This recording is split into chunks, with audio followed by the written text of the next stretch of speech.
Hello my dear students, EM study channel पे आपका स्वागत है। मैं आपका अपना टीचर राजेंद्र चौधरी आपको स्पोकन क्लास दे रहा था। स्पोकन क्लास हमने स्टार्ट कर दिया था। स्पोकन क्लास के अंदर फनेटिक्स चैप्टर स्टार्ट किया था हमने।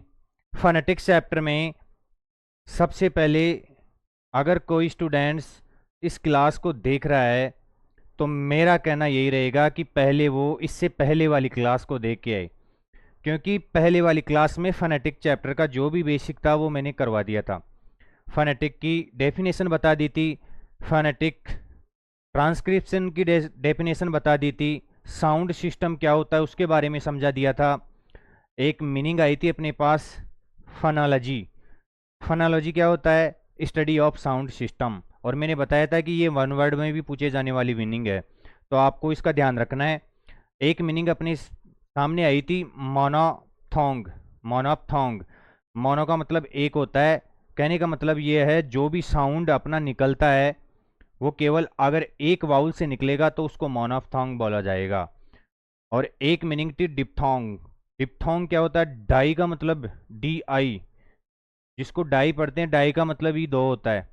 ठीक है, डाइयार्की हो गया, जैसे दो लोगों का शासन होता है उसे डाइयार्की बोला जाता है। हालांकि मैं आपको वोकेबलरी करवाऊंगा ना, तब ये सब करवाऊंगा। वोकेबलरी में रूट वर्ड से वोकेबलरी करेंगे, उसमें सब कुछ करवाऊंगा मैं आपको।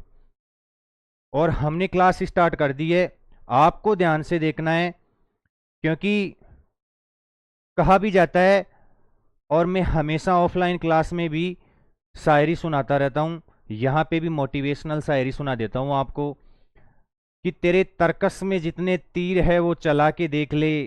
तेरे तर्कस में जितने तीर है वो चला के देख ले, एक बार नहीं हजार बार आजमा के देख ले। एक बार नहीं हजार बार आजमा के देख ले, मैं फिर भी बाजी जीत जाऊंगा, चाहे शतरंज के हर खाने में तू वजीर सजा के देख ले। बेटा कॉन्फिडेंस रखो, कॉन्फिडेंस से सब कुछ होता है।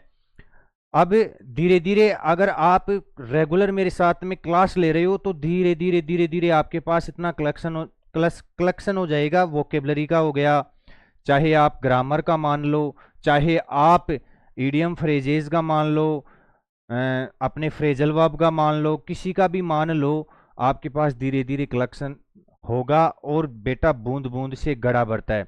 क्लास रोज देखनी है, 1 घंटे की क्लास होगी, 1 घंटे की क्लास रोज देखनी है। हो सकता है कि थोड़ी ड्यूरेशन कम कर दूं मैं, थोड़ी कम ड्यूरेशन में वीडियो उपलब्ध करवाऊं। बहुत जल्दी आपके सामने लाइव भी हाजिर होऊंगा मैं, लाइव क्लासेस भी आपको देखनी है। अब आगे चलते हैं हम। हमने जो प्योर वाउल्स है उनके सिंबल्स देख लिए थे। आज डिप्थोंग के जो भी सिंबल्स हैं वो आज डिप्थोंग के सिंबल्स देखेंगे हम। वो सिंबल्स आपको याद होने चाहिए, तभी जाके बात बनने वाली है। वरना बेटा ऐसे तो मैं कितनी भी क्लास दे दूँ आपको, सब नील बटा सन्नाटा है, कुछ भी नहीं होने वाला है। आपको मेहनत करनी पड़ेगी, सिंबल्स याद करने पड़ेंगे। मैं तो कह रहा हूँ कि रोज 10-15 वर्ड ऐसे उठाओ और उनका फोनेटिक ट्रांसक्रिप्शन करने लग जाओ, क्योंकि जब तक खुद से नहीं करोगे तो कुछ भी नहीं सीखोगे। सेल्फ स्टडी सबसे इंपॉर्टेंट होती है। तो आपको रोज 10-15 वर्ड ऐसे लेने हैं जिनका रोज फोनेटिक ट्रांसक्रिप्शन करना है। और यहाँ पे मैं आपको प्रीवियस ईयर एग्जाम्स में जो भी आए हुए क्वेश्चन है वो क्वेश्चन भी करवाऊंगा। और उसके अलावा आपको प्रैक्टिस शीट्स भी दूंगा मैं, जो प्रैक्टिस शीट आप टेलीग्राम चैनल से डाउनलोड कर लेनी है और उनकी केवल प्रैक्टिस करनी है। तो आज हम डिप्थोंग के फोनेटिक्स ट्रांसक्रिप्शन देखते हैं, ठीक है।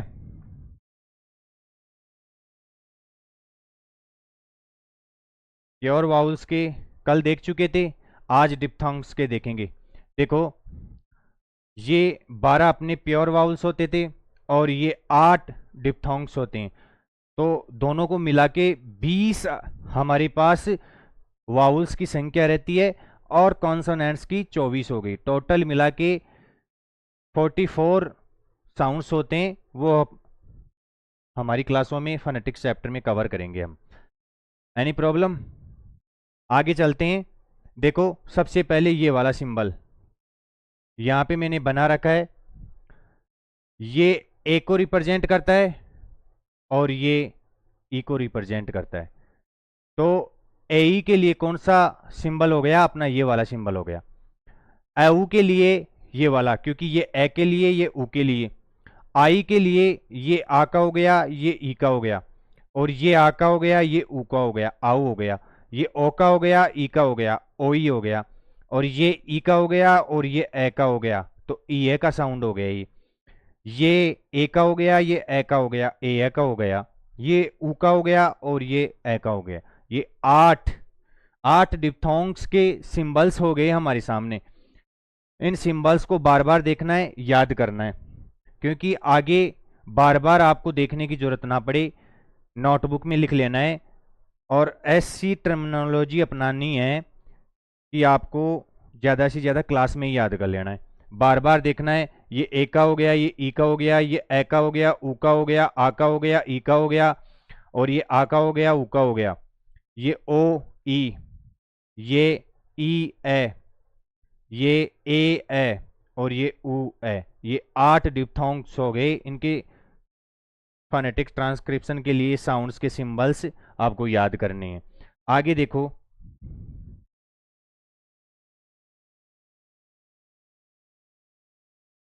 कॉन्सोनेंट साउंड्स, वाउल साउंड्स आपने कंप्लीट कर लिए हैं। और अब हम कॉन्सोनेंट साउंड्स को कंप्लीट करेंगे। Consonant sounds are 24। Consonant sounds कितने होते हैं? 24 होते हैं। और इसके सिंबल्स में मैं आपको अभी कंप्लीट करवाऊंगा। आपको इन सिंबल्स को घर पे जाके दोबारा से रिवाइज करना है, और 44 के 44 साउंड्स आपको, इनके सिंबल्स सब याद होने चाहिए। आगे जब मैं प्रैक्टिस शीट में आपको क्वेश्चंस की प्रैक्टिस करवाऊंगा, तब ज़रूरत पड़ेगी, और फिर आपको बार बार देखने की ज़रूरत नहीं होनी चाहिए पीछे। आपको ये सिंबल्स याद है तो आप तुरंत यहाँ पे रिप्रेजेंट कर दोगे, दिखा दोगे। और एक बात अभी पीछे वाली स्लाइड्स में भी मैं दिखा देता हूँ आपको, इनको हमेशा फॉरवर्ड स्लेसेज में बंद करना ठीक रहता है। इस चिन्ह को फॉरवर्ड स्लेसेज बोला जाता है।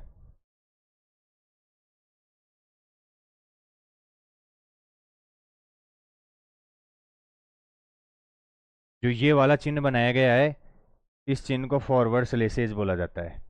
कोई दिक्कत? और हमेशा फोनेटिक सिंबल्स को फॉरवर्ड स्लेसेज में दिखाना ही ठीक रहता है।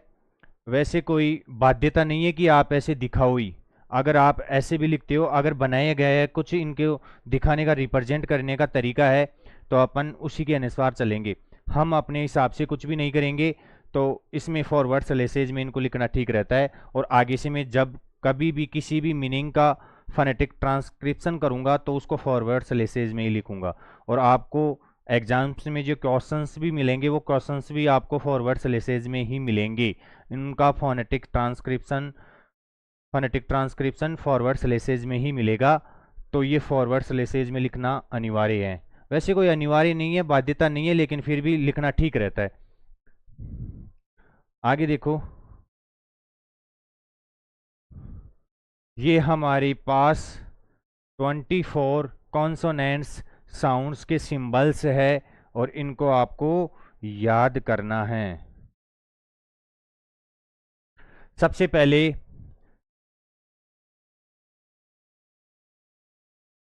पै के लिए इस प्रकार का सिंबल्स बनाया गया है।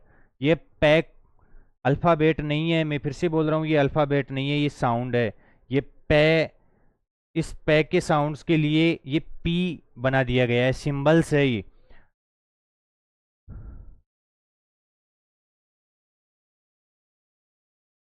बै के लिए बी सिंबल्स है।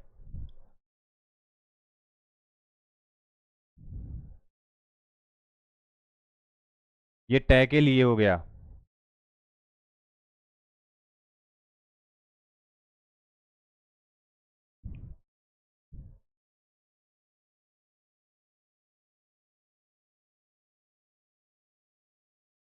ये डै के लिए हो गया।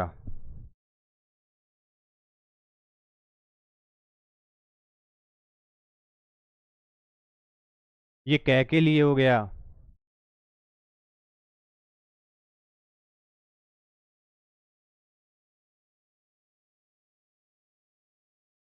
ये गै के लिए हो गया।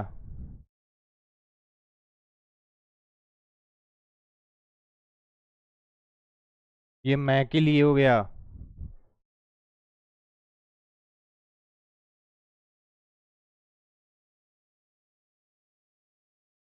ये न के लिए हो गया, और ये वाला आपको याद रखना, ये इंपॉर्टेंट है भाई।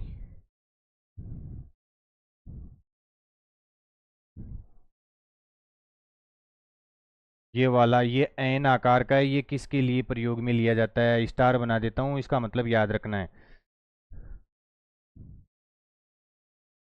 ये इस प्रकार से सिंबल, और ये या तो आधा न क के लिए आता है अंक, और या आधा न और ग के लिए आता है। ठीक है, अगर इनके ऊपर स्ट्रेस है तो इनके अलग से सिंबल रिप्रेजेंट करने पड़ेंगे क के और ग के। अगर नहीं है, अनस्ट्रेस्ड है, तो फिर ये वाला सिंबल यूज में होगा। जैसे मैं आपको दिखा देता हूँ, किंग, KING, किंग, इसका फोनेटिक ट्रांसक्रिप्शन होगा के, और ये आई के लिए आई, और अंक के लिए ये किंग का फोनेटिक ट्रांसक्रिप्शन हो गया। आपको पता होना चाहिए, ठीक है। किंग, अगर इसके स्ट्रेस्ड लगा रहे हैं अपन, स्ट्रेस्ड लग रहा है तो गे का अलग से सिंबल लिखना पड़ेगा अपने को, और अगर अनस्ट्रेस्ड है तो इसी से काम चल जाएगा, अंक और अंग के लिए। ठीक है, कोई दिक्कत? ये किंग का मैंने आपको फोनेटिक ट्रांसक्रिप्शन करके दिखा दिया है। आगे कोई वर्ड आएगा तो उसमें भी मैं आपको बता दूंगा कि किस प्रकार से ग को अलग से लिखा जाएगा और कै को अलग से लिखा जाएगा। अगर अनस्ट्रेस्ड है तो फिर ये सिंबल्स ही यूज में लेंगे हम।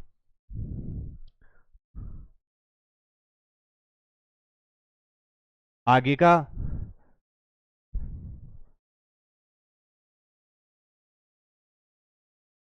ये चे के लिए है, चे के लिए। आगे वाला,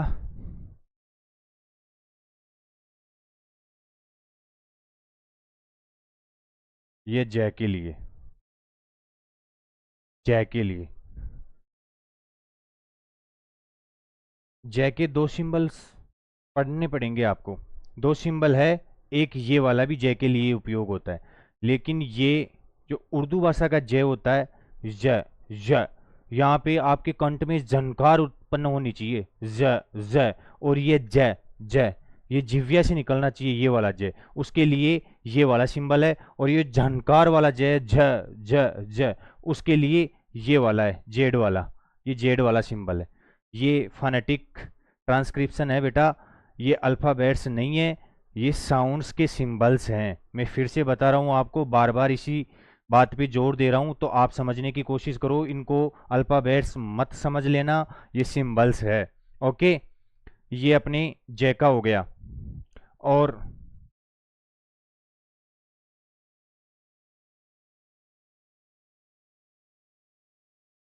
ये एफ का हो गया, एफ फे का हो गया। तो मेरे को लगता है कि आज की क्लास हम यहीं तक रखेंगे। आपको जो वाउस के 24 सिंबल्स है वो याद करने पड़ेंगे, और ये कॉन्सोनेंट्स के जितने भी सिंबल्स मैंने बताए हैं, कितने हो गए, 1 2 3 4 5 6 7 8 9 10 11 12, 12 हो रहे हैं, 12 हमने कर लिए हैं। अब यहाँ पे देखो, पैक के लिए ये सिंबल पी आकार का सिंबल बनाया गया है, बै के लिए बी आकार का बनाया गया है, टे के लिए टी का बनाया गया है, डे के लिए डी का बनाया गया है, और कै के लिए के का बनाया गया है। देखो, इतनी समस्या नहीं होने वाली है आपको, लगभग मिलते जुलते शब्द ही, मतलब सिंबल्स ही प्रयोग कर रहे हैं। तो शायद मेरे को ऐसे लगता है कि एक तो आपको इसमें समस्या आने वाली है, तो आपको एक तो इसको अच्छे तरीके से याद करना है। ठीक है, कि अंक और अंग के लिए ये सिंबल बनाया गया है। ठीक है, और एक ये ज वाला, एक च वाला, और भी आगे एक दो ऐसे आएंगे जिनको मैं बता दूंगा आपको किस तरीके से याद करना है। तो पै के लिए ये पी वाला हो गया, बै के लिए बी हो गया, टे के लिए टी हो गया, डे के लिए डे हो गया, डी हो गया, के लिए के हो गया, गै के लिए जी हो गया, और मै के लिए एम हो गया, न के लिए एन हो गया, अंक और अंग के लिए ये इस प्रकार का सिंबल हो गया, और ये इस प्रकार का सिंबल जय के लिए हो गया, ये इस प्रकार का जय के लिए हो गया। ये जय कौन सा है, जिह्वा से निकल रहा है, जय जय जय जय। जबकि अगर झनकार, कंठों में झनकार है, ज, तो फिर अपने को ये वाला प्रयोग करना पड़ेगा। ओके, और फै के लिए एफ वाला सिंबल हो गया। ठीक है, that's all for today, thank you.